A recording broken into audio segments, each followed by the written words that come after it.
Hi, I'm Jennifer, a 38-year-old single mother dedicated to my 10-year-old son John. It was a typical sunny afternoon, and John was out riding his bike just a couple of blocks from our house. The neighborhood was quiet, the kind of place where you'd never expect disaster to strike. Be back by dinner and be careful, I had called out as he sped off, helmet securely on, his face lit up with a big grin. An hour later, I was in the kitchen when my phone rang. The number was unfamiliar. "Is this Jennifer? Your son's been in an accident," the voice on the other end said, panic clear in their tone. My heart plummeted. Grabbing my keys, I bolted out the door. When I arrived at the scene, chaos unfolded before me. Ambulance sirens wailing, neighbors gathered in shock, and there, in the middle of it all, was John, lying on the ground, clearly in pain. I rushed to his side, barely aware of the police trying to control the scene. A paramedic was tending to him. "He's got multiple injuries. We need to get him to the hospital right away," they said as they loaded him into the ambulance. It was then that I noticed my father's car nearby, its front bumper crumpled. My stomach twisted, a mix of fear and fury rising within me. At the hospital, the full scope of John's injuries was revealed. Multiple fractures and a traumatic brain injury. As the doctors prepared him for surgery, my father, John, appeared, disheveled, reeking of alcohol. "It was just an accident, Jennifer. I didn't see him. He came out of nowhere," he mumbled, his voice shaky. "Just an accident. You were drinking and driving, and you hit your own grandson," I snapped, my voice trembling with anger. "Jennifer, you know how the police blow things out of proportion. We can sort this out as a family. No need to get the law involved," he whispered urgently. I glared at him, my voice rising. "Sort this out? John could have died because of your recklessness. I'm not covering this up, I'm pressing charges." His expression hardened. "You do that, and you're no daughter of mine." He stormed off, leaving me to face the harsh reality of my decision. Pressing charges would mean tearing our family apart. But as I watched my son being wheeled into surgery, I knew I had no other choice. His safety, his life, meant more than any family loyalty. "Mom, it's going to be okay," John whispered weakly, trying to offer me a brave smile as they took him away. I squeezed his hand. "I know, honey. I'm here, and I'm going to make sure of it." The fallout was immediate. My phone buzzed nonstop with calls and texts from family members urging me to reconsider. "Family comes first, Jennifer." "He's your father," my aunt pleaded over the phone. "He nearly killed John," I shot back, my resolve hardening with every conversation. My mother, Martha, arrived at my door, her eyes red with a mix of anger and desperation. "How could you do this to us?" "To your father," she demanded. "He did this to himself, Mom, and to John. I'm protecting my son." "That's what a mother does," I replied, my voice firm. "He's disowning you, rewriting his will as we speak. Is it worth it, losing your family?" she asked, her voice trembling. "If it means justice for John, yes, it's worth it," I said, standing my ground, though her words stung. As my family turned their backs on me, I found unexpected support in my neighbor Linda. She became my pillar, bringing meals, sitting with me late into the night, listening to my worries. "You're doing the right thing, Jennifer. It's not easy, but it's right," she reassured me as we watched the sunset one evening. "I just wish it didn't cost so much," I admitted, feeling the weight of my family's estrangement.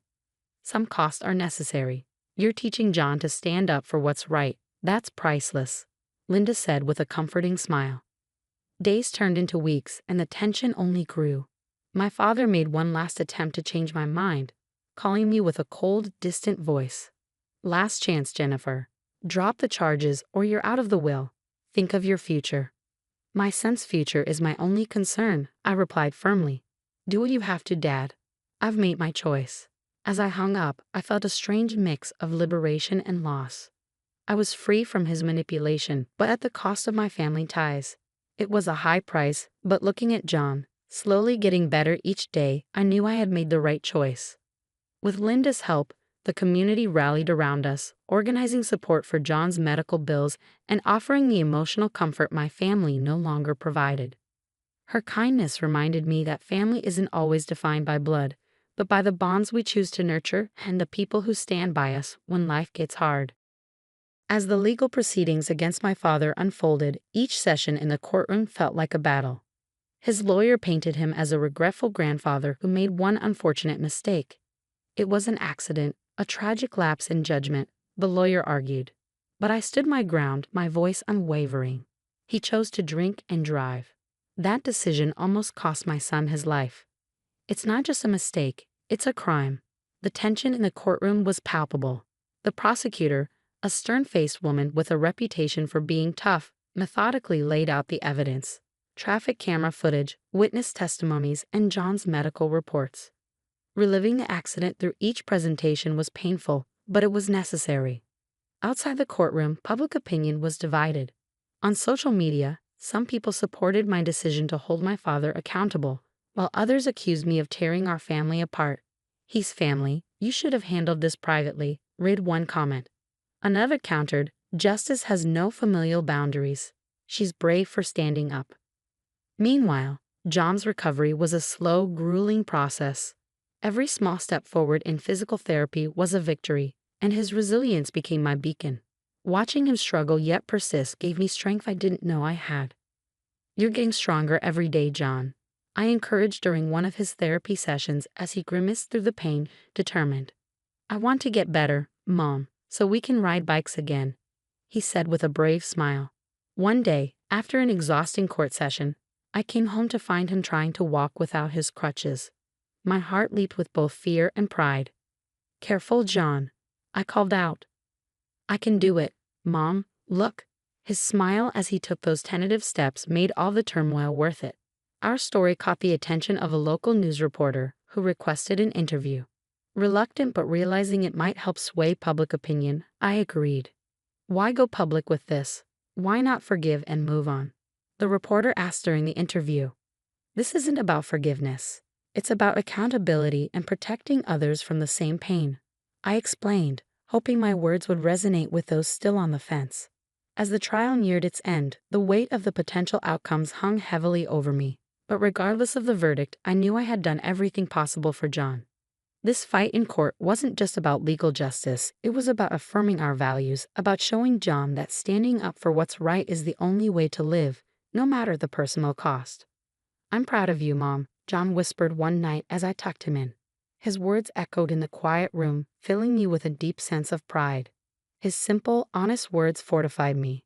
No matter what the verdict, we had already won the more significant battle. We had held onto our integrity, our bond. Those were victories no verdict could ever take away. The final day of the trial arrived with a heavy air. The courtroom was packed, the tension almost unbearable as we waited for the judge's decision.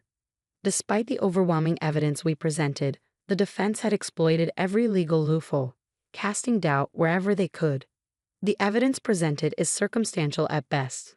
My client deeply regrets his actions, but this was an accident, not a deliberate act of harm, my father's lawyer concluded, giving a confident nod to the judge. As the judge began to speak, my heart pounded so loudly I could barely hear his words. While there is no doubt that Mr. J's actions were reckless, the burden of proof for intent has not been sufficiently met. His words stung like a physical blow. "Not guilty." The gavel fell, its sound shattering my hopes for legal justice. My father, looking relieved but not happy, avoided my gaze as he quickly left the courtroom. "Can you believe this?" I whispered to my friend Linda, who sat beside me, her hand gripping mine in silent support. "It's not right, Jennifer. John deserved better," she said, her voice tight with frustration. As we exited the courthouse, reporters swarmed around, their cameras clicking, questions flying like arrows. "How do you feel about the verdict?" one asked, his microphone thrust in my direction. "This isn't the end. Justice comes in many forms, and today's decision isn't where the story concludes," I said, my voice steady, though inside I felt broken. At home, John sensed the somber mood and tried to comfort me. "It's okay, Mom, we know the truth." "Yes, we do," I said, squeezing his hand and forcing a smile, though the disappointment gnawed at me. That night, unable to sleep, I scrolled aimlessly through social media, where heated discussions about our case raged on. Some expressed outrage at the verdict, while others blamed me for the family fallout. I turned off my phone, feeling more isolated than ever, but still determined to move forward. Weeks passed, and life settled into a new rhythm. John's recovery progressed, and his resilience inspired me daily, But the shadow of the trial and my father's betrayal lingered like a dark cloud over our healing. Then one rainy evening, Linda knocked on my door, her face unusually grave. "Have you heard about your father?" "No, what happened?" I braced myself for more bad news. "There's been an accident. He was driving, still drinking, and crashed." "It's bad, Jennifer. He's in the hospital." The news hit me like a punch to the gut. Despite everything, he was still my father. A confusing mix of concern and a vindictive sense of poetic justice washed over me. I sat down, trying to process the whirlwind of emotions inside me. "Are you going to see him?" Linda asked gently. I paused, considering. "No, his path is his own now. I have to focus on what's best for John and me." Days turned into weeks, and news came that my father's injuries had left him unable to walk, his life forever altered. His financial situation had deteriorated too, with medical bills piling up, compounded by a lack of insurance due to his drinking habits. It seemed fate had delivered its own harsh verdict. "Mom, are you okay?" John's voice pulled me from my thoughts one evening as we sat watching the sunset. "I am, honey. It's just been a lot to think about. But you know what? I've realized something important through all of this." "What's that?" "That we're strong, and we can handle anything as long as we have each other. And sometimes justice isn't something you get, it's something you find within yourself." John nodded, understanding far more than any child his age should. We spent the rest of the evening talking about the future, about all the things we still wanted to do and see. It was a conversation filled with hope, not despair. In the weeks that followed, I focused on rebuilding our lives. I started a support group for parents going through similar situations, using our story to help others. The community rallied around us, their support a stark contrast to the abandonment I felt from my own family. Life had come full circle in a way I never expected. While the legal system may have failed us, life's balance hadn't. My father's fate, brought on by his own choices, was a testament to that. For John and me, every new day was a step away from past hurts and a step toward a future built on our terms, defined by our resilience and fortified by true justice, the kind that doesn't come from a courtroom, but from the strength to keep moving forward despite life's obstacles. The story of Jennifer and John has reached its conclusion, but the questions it raises still linger. What do you think of Jennifer's decision not to visit her father after his accident? Was her choice to focus solely on her and John's well-being justified, or should she have forgiven her father despite the pain he caused? Drop your thoughts in the comments below.